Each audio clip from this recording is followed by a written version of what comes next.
창세기에는 하나님을 증언하는 세 증인이 나옵니다. 아브라함과 이삭과 야곱입니다. 왜 세 명의 증인일까? 라는 생각을 해봤습니다. 아마도 우선 증인이 세 명이면 증거력을 충분히 갖게 되겠죠. 그렇죠? 또한 2D보단 3D다. 그렇죠? 훨씬 하나님에 대해서 매우 입체적으로 하나님을 증언할 수가 있을 것입니다. 근데 우리는 이 세 명이 무엇을 증언하는가를 또한 주목해야 돼요. 이번 달에 저는 주제를 이 세 명이 증언하고 있다고 생각합니다. 그것은 이것입니다. 하나님이 세우시는 하나님 나라. 따라하겠습니다. 하나님이 세우시는 하나님 나라. 저는 이것을 증언하고 있다라고 생각합니다. 하나님이 자신의 나라를 세우는 것을 우리는 지금 아브라함과 이삭과 야곱의 그 이야기, 창세기 이야기를 통해서 우리는 어떻게 알 수 있을까요? 저는 이 이야기를 살펴볼 때 창세기 안에는 이 이야기에는 반복적인 패턴이 있습니다. 그게 뭐냐면 약속, 불순종, 그리고 구원이라는 이 패턴이 이 세 사람의 모든 삶 속에서 반복되는 이야기라는 걸 여러분은 발견할 수가 있을 것입니다. 하나님이 아브라함과 이삭과 야곱에게 약속하세요. 그런데 세 증인들은 하나님의 말씀을 믿지 못하고 결국에 불순종합니다. 의심합니다. 그리고 자신들이 하고 싶은 대로 합니다. 이것을 보여주고요. 그렇다면 이제 하나님이 같이 약속을 깨버리면 되는데, 놀랍게도 하나님은 약속을 깨뜨리는 것이 아니라 도리어 그 약속을 또한 지키십니다. 이렇게 해서 구원을 베푸시는 것이죠. 이 이야기가 전체 이야기를 아주 쉽게 요약한다면 이렇게 요약할 수가 있습니다. 그래서 저는 그것을 한 줄로 말하면 하나님이 세우시는 하나님 나라다라고 이렇게 말할 수 있다라고 믿습니다.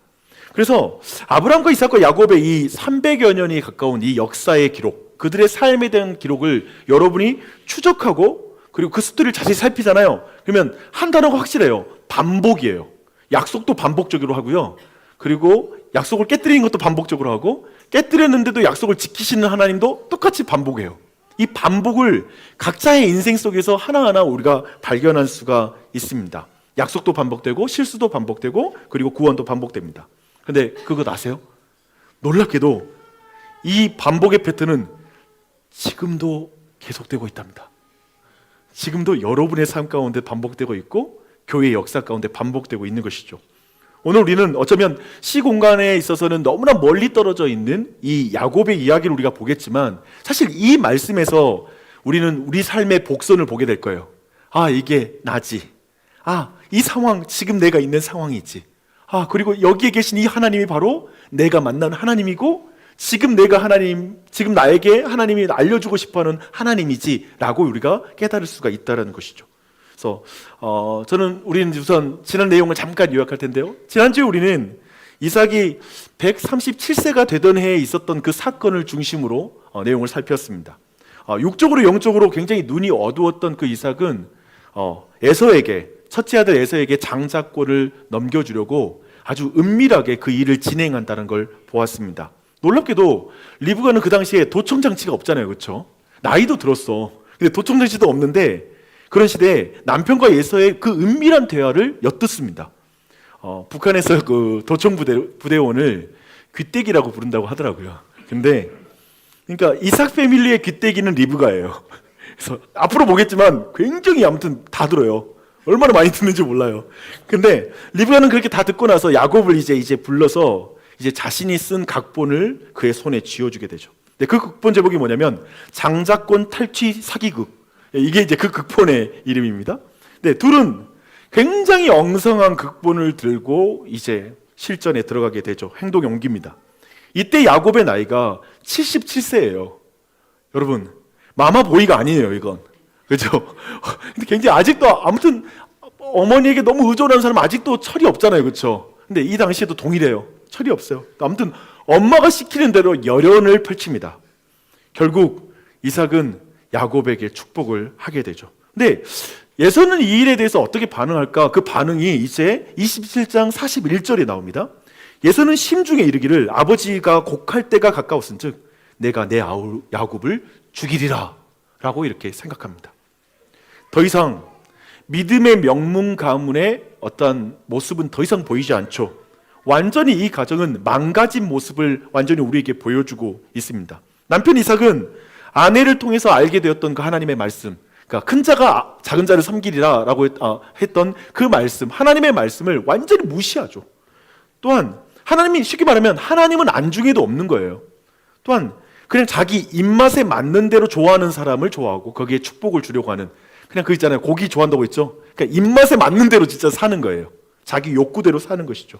근데 아내 리브가는 어떤가요? 아내 리브가는 남편에게 사기를 쳐서라도 하나님의 말씀을 자신이 이루어 보겠다라고 나서고 있습니다. 우리는 이 부부를 보세요. 우리는 서로를 패싱하는 부부를 보게 되죠.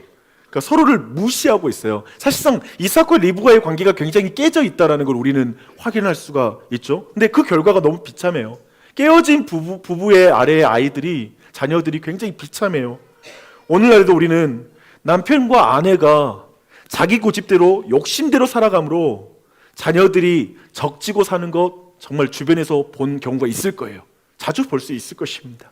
생각해보면 이 이삭과 리브가는 그렇게 처음에 출발한 게 아니거든요. 아브라함의 믿음 가운데 리브가를 이렇게 모셔오고 그 과정 속에도 믿음이 있고요. 그들의 아름다운 믿음과 결단들이 있거든요. 그리고 두 사람이 만났을 때 첫눈에 서로에게 반하면서 사랑 가운데 이 부부가 시작했다는 걸 생각해 본다면 지금 이 사람들은 나이가 들수록 그 사랑이 깊어지고 믿음이 깊어지는 게 아니라 사실은 더 후퇴하고 있다는 걸 보게 돼요. 여러분 기억하십시오. 여러분이 굉장히 유명한 목사님의 주례로 결혼을 시작했다는 거, 가정이 시작했다는 게 지금 무슨 의미가 있습니까? 정말 과거의 내 믿음이 지금 나의 믿음은 아니잖아요. 그런 부분을 우리는 놓쳐서는 안 됩니다. 굉장히 그런 교훈을 이 자리에서 또한 이런 일이 오늘날도 반복되고 있기 때문에 이 안에 그러한 복선을 볼 수 있다고 생각합니다. 다시 이야기 속으로 들어가 볼게요. 여러분 아까 말씀드린 대로 이삭 패밀리의 귀때기는 누구라고요? 리브가다. 근데 제가 이번 선에 성경 보면서 새롭게 눈에 보인 게 있어요. 성경은 에서가 심중에 동생을 죽이려고 했다라고 말하거든요. 심중에 내가 동생을 죽일 거야 라고 했어요. 근데 놀랍게 말씀 보니까요, 리브가의 귀에 맏아들 에서의 말이 들렸더라.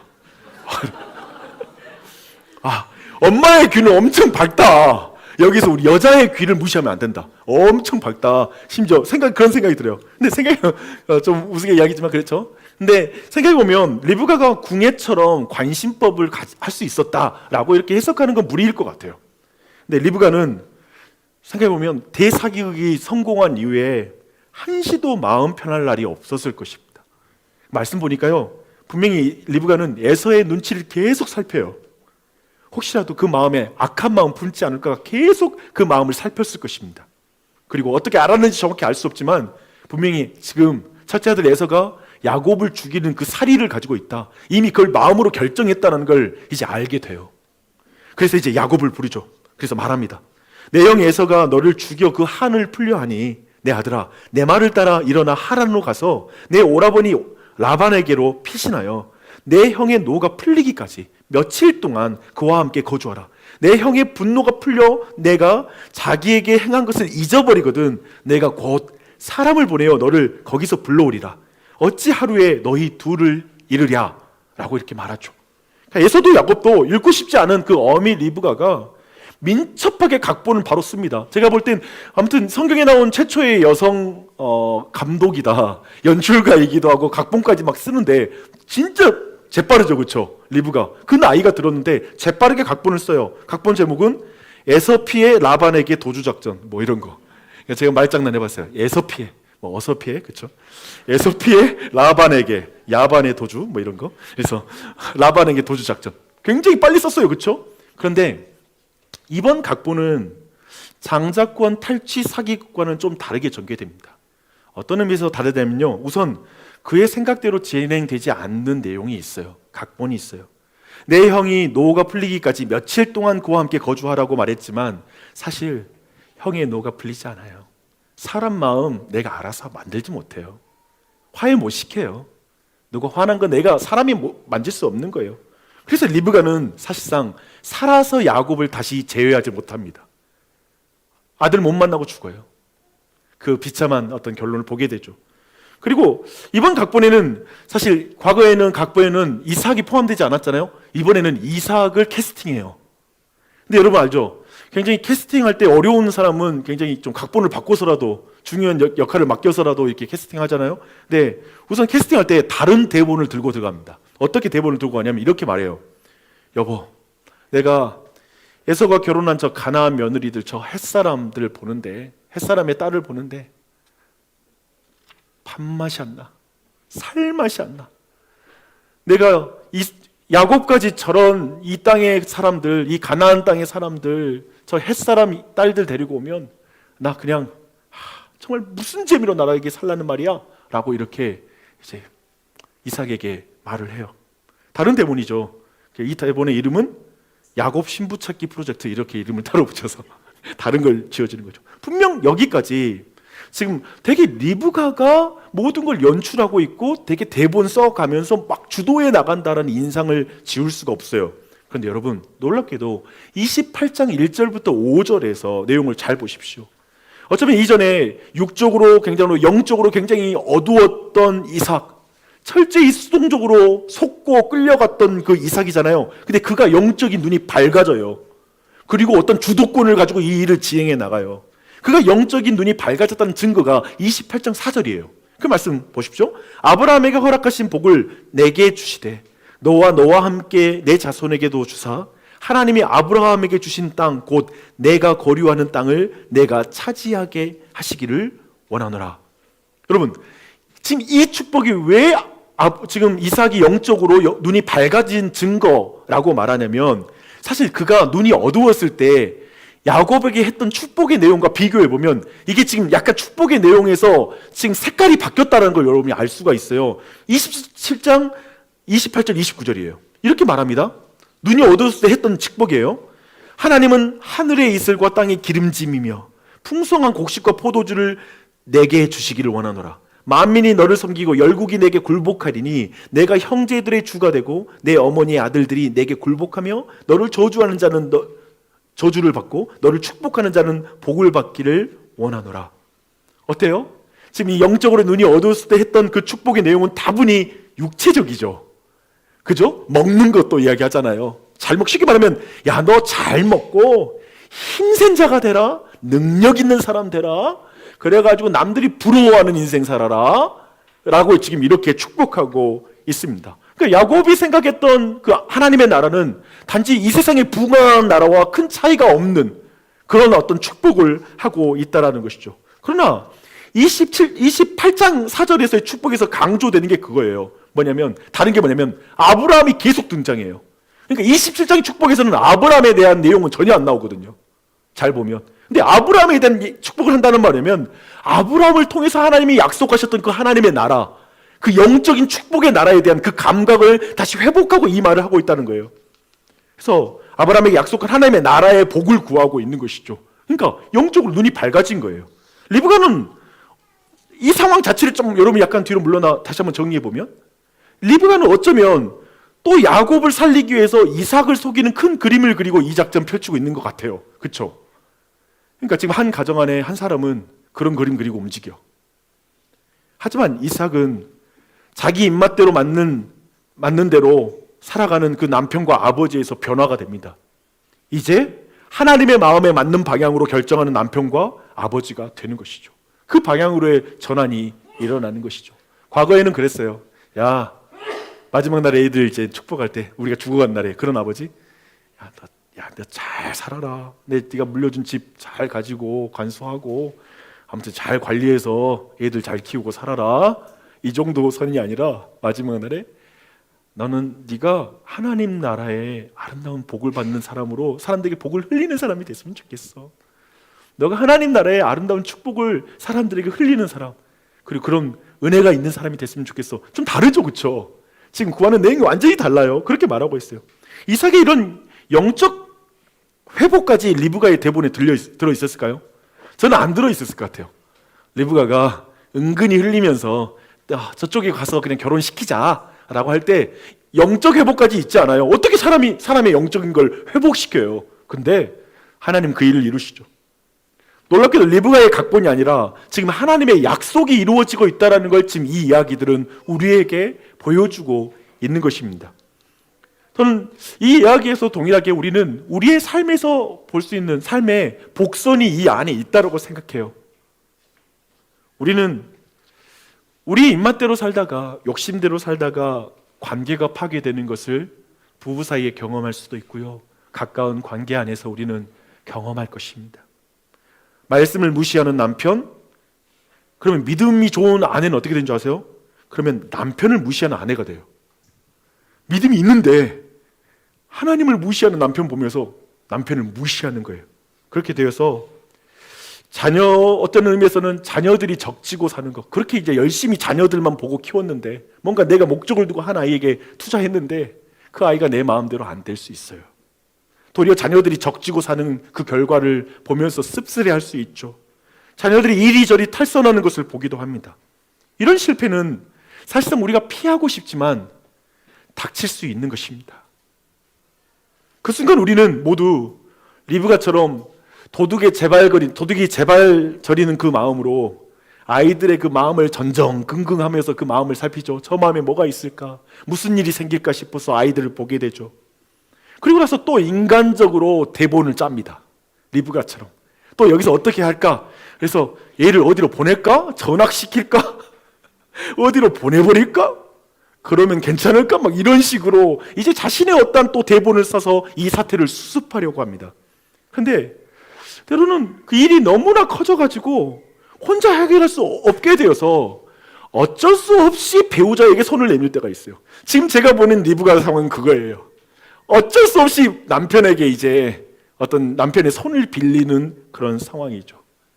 생각해보면 사실 자신이 가진 목적을 위해 상대를 교묘하게 이용하고 있다라고 말할 수 있는 그런 상황이에요. 그러면 우리 가정 안에 벌어진 일이죠, 그렇죠? 부부 사이에 교묘하게 말을 바꿔서 뭔가를 목적을 이루고 싶은 대화들은 우리 안에 수없이 벌어지죠. 그러면 하나님의 뜻은 깨질까요? 하나님의 뜻은 안 이루어질까요? 이상해요. 그렇게 우리가 좋지 않은 머리로 큰 그림 그리고 있다고 생각하면서 각자의 대본을 들고 나아가는 리브가로서 여전히 우리는 인생을 살아가고 있는데, 갑자기 내가 무시했던 배우자가 믿음이 회복되어 가지고 영적으로 문제를 풀어가는 거예요. 당혹스럽죠. 이런 일이 우리의 삶에 벌어질 수 있죠. 그렇죠? 저 사람은 하나님 무시해. 그러니까 의외로 저는 그런 걸 또 봐요. 심지어 저는 그리스도인들이 되게 세속적으로 문제를 풀려고 하는데 도리어 남편, 믿지 않는 자가 예수 믿는 사람이 그렇게 살면 되나? 그래서 깜짝 놀래. 그렇죠? 때로는 우리는 어떤 의미에서는 그런 내용을 보면 야, 저 사람이 또 하나님과 가까운 것 같아 라는 순간이 있을 수 있어요. 놀랍게도 그렇게 대본이 이루어질 수 있다고요. 그렇게 일하는 것들을 보게 돼요. 지금 문제를 해결하려고 혹시 이 자리 가운데 삶의 문제를 부딪히고 있는 분 가운데 혼자 지금 문제 해결하려고 대본을 쓰고 있는 분 계세요? 저는 그분께 말씀드리고 싶어요. 어떤 의미에서 심지어는 리브가가 자기 의도를 가지고 남편에게 지금 이렇게 대본 짜서 가져가지만 그걸로도 하나님 일하시잖아요. 이삭을 그걸로 깨워요. 이상하게 다시 아브라함의 언약을 기억하면서 대처하게 만들잖아요. 그런 의미에서 우리의 삶에서도 어쩌면 가까이에 있는 경건한 친구, 이 문제를 상의할 수 있는 교우, 배우자에게 여러분의 문제를 내어놓으십시오. 저는 이런 지혜를 여러분과 나누고 싶어요.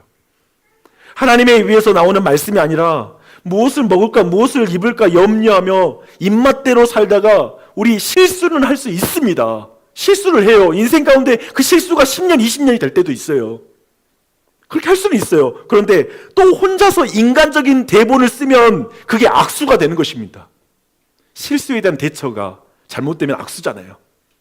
그 악수는 두면 안 되죠. 가능한 피해야 되겠죠. 이삭을 주목하십시오. 실수했어요.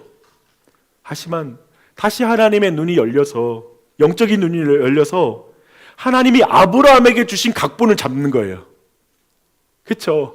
아브라함에게 주신 하나님의 각본, 하나님의 말씀 붙잡고 믿음으로 그 문제를 풀어가는 것이죠. 저는 이 은혜가 우리 모두에게 있기를 축원합니다. 아멘. 그렇게 나갔으면 좋겠어요. 이제 그 다음에 이야기로 들어가보죠. 이삭의 말에 순종하여 야곱은 이제 삼촌 라반이 있는 밧단 아람을 향해서 떠납니다. 브엘세바에서 밧단 아람까지의 직선거리가 700km 정도가 돼요. 굉장히 멀죠. 그리고 이제 도로로 말하면 800km 정도가 되는 도로로 올라가야 됩니다.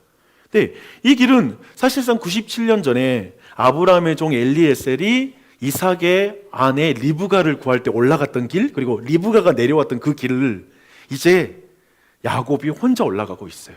그러니까 생각해 보세요. 우리는 알고 있죠. 분명 지금 이삭의 집에는 엘리에셀과 같은 종이 굉장히 많았을 거예요. 대신 올라 보내서 지금 라반의 집에서 딸을 데려올 수 있는 사람이 충분히 있었을 거예요. 근데 지금 왜 야곱이 올라가고 있죠? 왜 홀로 올라가고 있죠? 우린 그 이유를 알고 있죠. 리브가와 이삭이 사기극을 벌여가지고 그 가정이 풍지박산 나서 지금 그가 여기에 지금 올라가고 있는 과정이라는 걸 알고 있습니다. 자기 탓이죠. 뭐. 지 죄, 지 꾀에 그냥 그렇게 고생하고 있다라고 말할 수 있겠죠. 근데 한번 생각해봐요. 이렇게 가다가 이제 쭉 올라가다가 약 90km 정도 떨어진 곳, 브에르시바에서 90km 떨어진 곳에 이제 베델, 그리고 과거에는 루스라고 불렸던 그 지역에 도착합니다. 여러분, 이 90km 정도 되면 약 3일길 정도, 사흘길 정도 길이 되잖아요. 근데 여러분, 제가 요즘 운동 안 해가지고 약간만 운동해도 너무 피곤함을 느끼거든요. 근데 여러분, 우리가 운동을 격렬하게 운동 전혀 안 하다가, 왜냐하면 야곱은 집에 텐트 안에 있는 사람이잖아요. 평생을 엄마가 애지중지하면서 막 침대도 맨날 깔아주고 이렇게 깔아주면서 그냥 때가 77세인데 아무튼 굉장히 엄마가 아직도 그렇게 애지중지하면 집에서 성장하니까 밖에 나가서 그렇게 긴 길을 걸어봤겠어요? 근데 그렇게 갑자기 운동하면 한 일주일 정도는 막 끙끙 앓는다고 하잖아요. 근데 3일 정도 됐다는 말은 뭐냐면 지금 피곤이라는 것이 최고조로, 그리고 몸이 너무나 아픈 상황이었다는 걸 우리는 충분히 상상할 수 있죠. 그래서 해가 그냥 지자마자 이제 길에 철퍼덕 누워버리죠. 그리고 돌베개를 베고 잠에 들었습니다. 지금 야곱은 어쩌면 그 과정 가운데, 어쩌면 길을 걷는 과정, 자신의 가족과 친구와 익숙한 환경과 완전히 단절되어 홀로 길을 걸으면서 얼마나 비참함을 느꼈겠어요. 내가 왜 이 길을 혼자 걷지? 그리고 누워서 아마도 눈물을 흘렸을 것 같아요. 눈물을 흘리다가 피곤함이 고마울 정도로, 그냥 눈을 깨어 있으면 너무 비참한데 차라리 피곤해서 잠자는 게 너무 좋은 상태로 잠이 들지 않았을까라는 생각이 듭니다. 깊은 외로움, 홀로 모든 것과 단절된 그 밤, 아무것도 보이지 않는 그 밤이죠. 그때 꿈속에서 의미심장한 장면을 보게 됩니다. 12절입니다. 꿈에 본즉 사닥다리가 땅 위에 서 있는데 그 꼭대기가 하늘에 닿았고, 또 본즉 하나님의 사자들이 그 위에 오르락 내리락 하고 라고 말합니다. 여러분, 사다리란 단절을 연결하는 것이죠. 그래서 지금 모든 것이 단절되어 홀로 길 위에 잠든 야곱에게 이 사다리는 뭘 말하고 있죠? 마치 사다리가 의인화시킨다라면 사다리가 이렇게 말하고 있는 것이죠. 야곱아, 너는 지금 모든 관계와 단절되었지만 하나님은 너와 단절되지 않았단다. 너와 대화할 친구는 없지만 너는 하나님과 대화할 수 있어. 천사가 오르락내리락 한단 말은 뭐냐면 천사가 메시지를 가져오잖아요. 그러니까 하나님은 너와 대화를 할 수 있는 분이 여전히 계셔. 그 대화의 창구가 여전히 열려 있단다. 이제 너를 보호하고 도와줄 엄마는 없지만 너를 위해 천군 천사를 보내서 너를 보호하고 너를 도울 하나님이 계셔. 지금 그 장면을 보는 거죠. 그런데 야곱이 보니까요, 사다리만 보는 게 아니에요. 13절을 보니까요, 또 본즉 여호와께서 그 위에 서서 이르시되 나는 여호와니 너의 조부 아브라함의 하나님이요 이삭의 하나님이라. 내가 누워있는 땅을 내가 너와 내 자손에게 주리니 내 자손이 땅에 티끌같이 되어 내가 서쪽과 동쪽과 북쪽과 남쪽으로 퍼져나갈 것이며 땅의 모든 족속이 너와 내 자손으로 말미암아 복을 받으리라. 내가 너와 함께 있어 내가 어디로 가든지 너를 지키며 너를 이끌어 이 땅으로 돌아오게 할지라. 내가 내게 허락한 것을 다 이루기까지 너를 떠나지 아니하리라. 이 말씀은 야곱에게 이렇게 다가오는 말씀이죠. 나 여호와는 아브라함의 하나님이요 이삭의 하나님이요 야곱 너의 하나님이야. 너의 하나님이야. 지금 이 순간 우리 모두에게 너의 하나님이야 라고 말하고, 나는 어느 한 지역에 갇혀있는 하나님이 아니란다. 나는 온 세상을 만든 하나님이게 온 세상에 거하며 네가 있는 땅을 너에게 줄 수 있는 하나님이란다. 그쵸? 온 땅이 하나님 거잖아요. 그러니까 줄 수 있죠. 나는 모든 민족을 만든 하나님이란다. 나는 너를 통해 그들에게 복을 흘릴 것이란다. 야곱아, 내가 너와 함께 있어 네가 어디로 가든지 너를 지킬 거야. 너를 다시 이끌어 이 땅으로 돌아오게 할 것이란다. 내가 너에게 허락한 것을 다 이루기까지, 지금 내가 너에게 약속한 것을 다 이루기까지 난 너를 떠나지 않을 거라고 또 약속할게. 지금 이 말씀을 하고 있죠. 이 하나님 믿으십니까? 지금 이렇게 말해요. 야곱은 지금 아까 본 것처럼 모든 것과 단절되었어요. 가족, 친구, 익숙한 땅, 이제 만날 모든 사람들도 사실상 알지 못한 사람이니까 단절된 사람이죠. 관계가 없는 사람이죠. 얼마나 두려웠겠어요. 그러나 모든 땅과 모든 민족과 연결된 하나님이 그를 찾아오세요. 사실상 사람들은 아무도 안 찾아오는데, 그 곁에 아무도 없는데 모든 사람과 연결된 하나님, 모든 땅과 연결된 하나님이 지금 야곱을 찾아오셨어요. 그러니까 어디를 가든지 두렵지 않죠. 누구를 만나든지 이는 담대할 수가 있죠. 왜냐하면 하나님이 함께 하시니까. 그리고 하나님은 야곱을 통해 모두에게 복을 주고 싶다고, 내가 모두에게 너를 통해서 생명을 주고 싶다라고 말하는 거예요. 하나님의 계획을 말씀하십니다. 그리고 그 일을 다 이루기까지 나는 너를 결코 떠나지 않을 거야 라고 이렇게 말씀하고 있습니다. 이것이 바로 저는 그래서 말하는 거예요. 하나님이 세우시는 하나님의 나라죠. 하나님이 하시는 거죠. 그리고 야곱은 생각해보세요. 이게 얼마나 하나님이 하심을 강조하냐면, 야곱은 지금 잠들었어요. 근데 꿈속에서 천사들이 위로 오르락 내리락 하는 거예요. 되게 부지런히 일하는 거예요. 야곱이 잠들었다는 건 단순히 육체적으로 잠들었다는 것보다 성경은 좀 더 나가요. 사실상 그는 지금 매우 심리 상태로, 영적으로, 육적으로 모든 상태가 잠든 거예요. 아무것도 할 수 없는 거예요. 누워서 잠잘 때는 아무것도 못 하잖아요. 그런데 하나님은 막 오르락내락 하고 있어요. 우리 하나님은 그런 분이세요. 우리가 지금 믿고 있는 성경의 하나님은 그런 분이세요. 지금 돌베개를 베고 있는 이 잠을 자고 있는 야곱이 누군가요? 예쁜 구석이 하나도 없죠. 형제와 아버지를 대상으로 사기극 벌인 사람이죠. 심지어 아버지를 속일 때 하나님의 이름으로 거짓말했던 사람이죠. 야곱은 분명히 아브라함과 이삭의 하나님과 자신이 단절됐다고 생각했을 거예요. 아버지를 떠나는 순간. 그 당시에는 지역신의 개념이 있었기 때문에 사실 지역을 벗어날 때는 거기에는 그 신의 영향력이 미치지 않는다는 생각이 여전히 사로잡고, 저도 야곱도 어느 정도 거기에 영향력을 받았다고 생각해요. 그런 생각으로 지금 하나님이 함께하지 않는다고 생각했겠죠. 그렇게 길 위에 잠든 그 야곱, 이걸 주목하세요. 길 위에 잠든 야곱은 사실 비참한 거예요. 오늘날에 있잖아요, 길 위에서 잠을 자는 사람을 홈리스라고 말해요. 생각하면 정확한 팩트만 말하면 길에서 잠을 잔 건데 집이 없다라고 말하죠. 왜냐하면 잠을 길에서 잔다라는 건 집이 없다는 의미이기 때문에. 그런데 그런 야곱에게 사실 집이 없는 거예요. 이제 집이 없다는 건 굉장히 공허한 일이죠. 안식할 수 없다는 것이죠. 그런 야곱에게 하나님이 찾아오십니다. 그리고 야곱이 잠에서 깨서 이렇게 말해요. 이제 집이 없다라는 걸 주목하면서 이제 내용을 보세요. 여호와께서 과연 여기 계시거늘 내가 알지 못하였도다 라고 말합니다. 하나님이 비참한 자신과 함께 한다라는 사실이 너무 충격적이었어요. 그리고 그 길바닥은 하나님이 계실 거라고 생각 안 했어요. 근데 거기 계신다라는 걸 발견하고 하나님이 자신과 함께하고 있다는 것에 너무 놀라는 거예요. 여러분이 진짜 이 사실을 믿게 되면 너무 놀랄 거예요.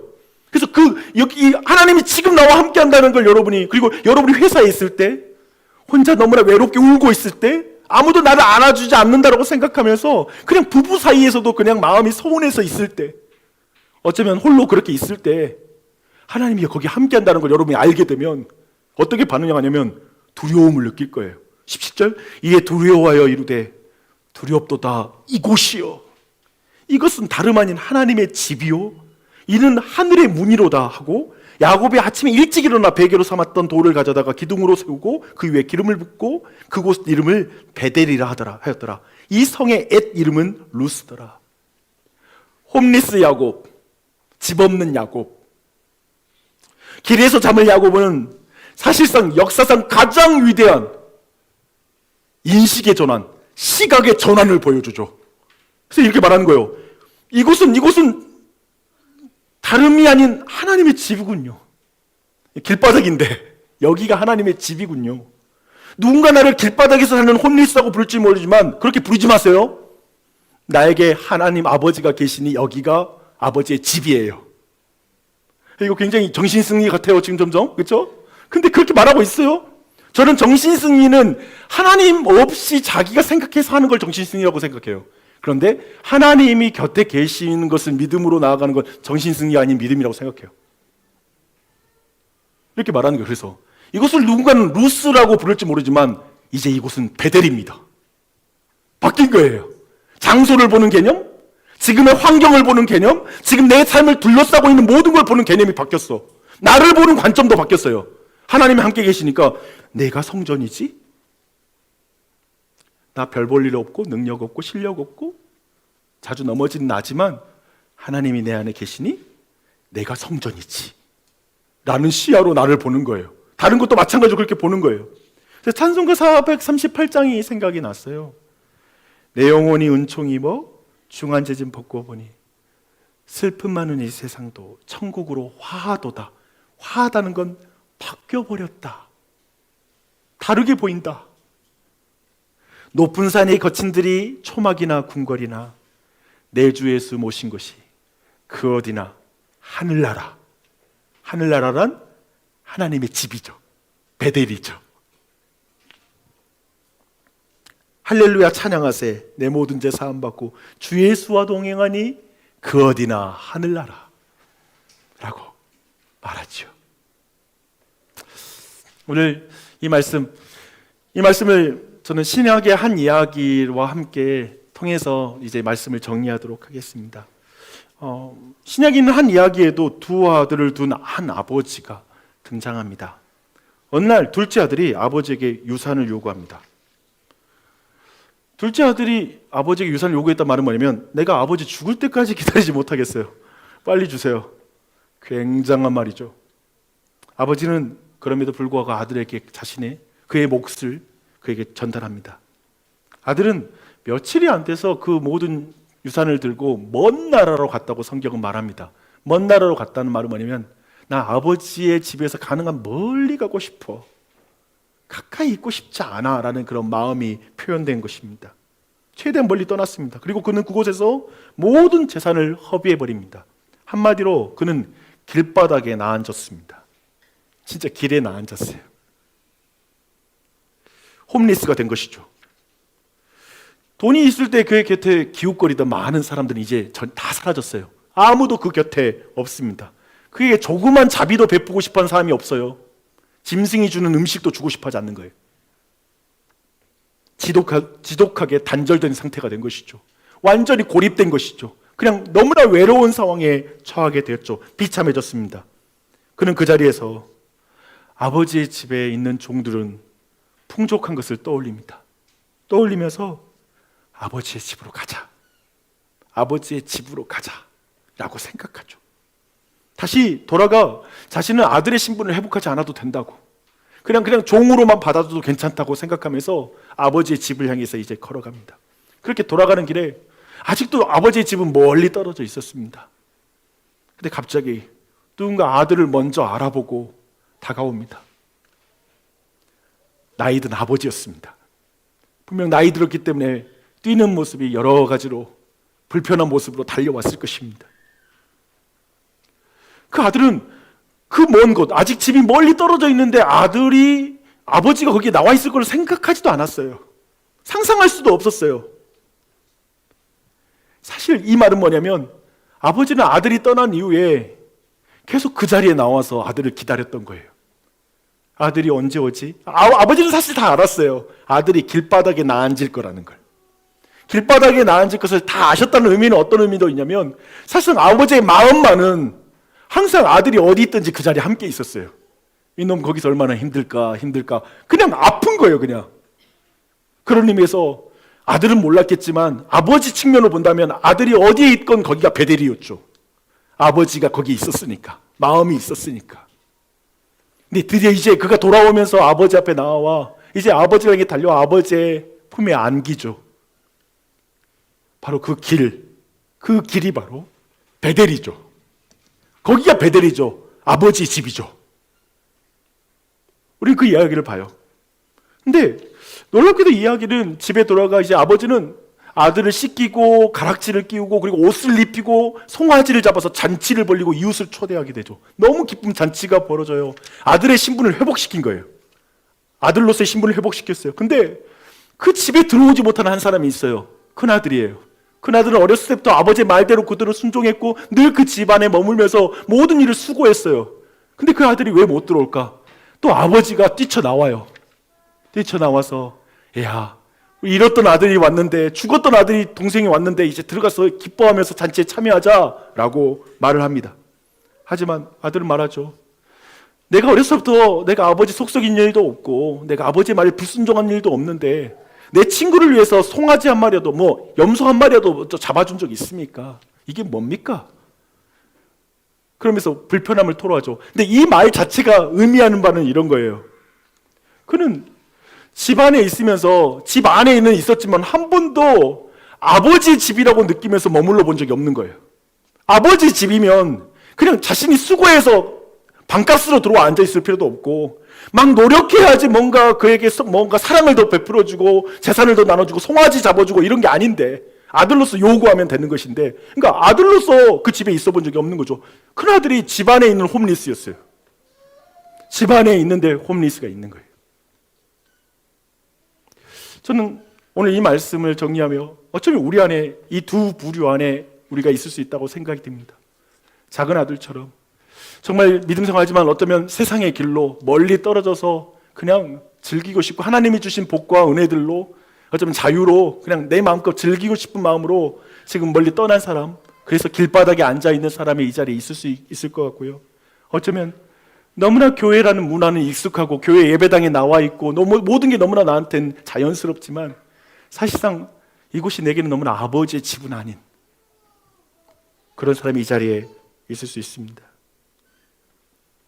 근데 저는 이렇게 말씀드리고 싶어요.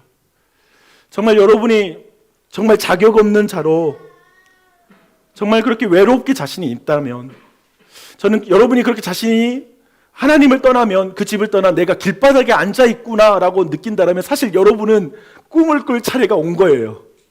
도리어 저는 여러분이 큰아들처럼 나 집 안에 있어라고 생각하면서 속고 있다라면, 자기가 홈리스인 걸 모른다라면 도리어 꿈꿀 수도 없는 상황이라는 생각이 들어요.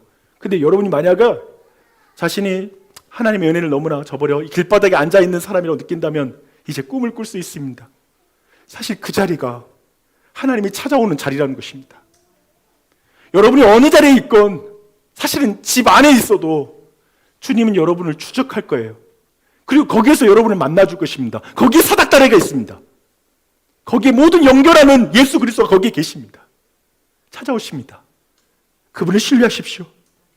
그래서 저는 여러분이 지금 맞닥뜨린 문제들 앞에서 무엇보다도 여러분 스스로 벌받는 것 같은 시간처럼 보내고 있는 시간과 외로움이 있고 그리고 고독이 있다면, 아무도 이해해주지 못할 것 같은 문제에 있을지라도 그 자리에서 다시 사닥다리를 보는 그 은혜, 그리고 그분이 부지런히 일하고 계시는 은혜, 그리고 이 사닥다리는 사실상 마지막 날에 진정한 십자가, 진정한 나무라는 십자가라는 사닥다리가 되어서 성자 예수 그리스도께서 그 위에 달려 죽으심으로 도저히 건널 수 없는 하나님과의 관계를 우리 안에 회복시킨 십자가이죠. 그리스도의 행하심이죠. 진정한 우리의 사닥다리 예수 그리스도, 그분은 여러분과 함께 하십니다. 그분은 여러분 버리지 않으세요. 하나님이 하나님의 나라 세우세요. 여러분의 마음이 성전입니다. 믿기지 않지만 여러분의 마음이 하나님의 집입니다. 여러분의 가정이 하나님의 집입니다. 이 교회가 하나님의 집입니다. 그리고 여기서 하나님을 만나는, 누리는 그 은혜가 여러분 모두에게 넘치길 바랍니다.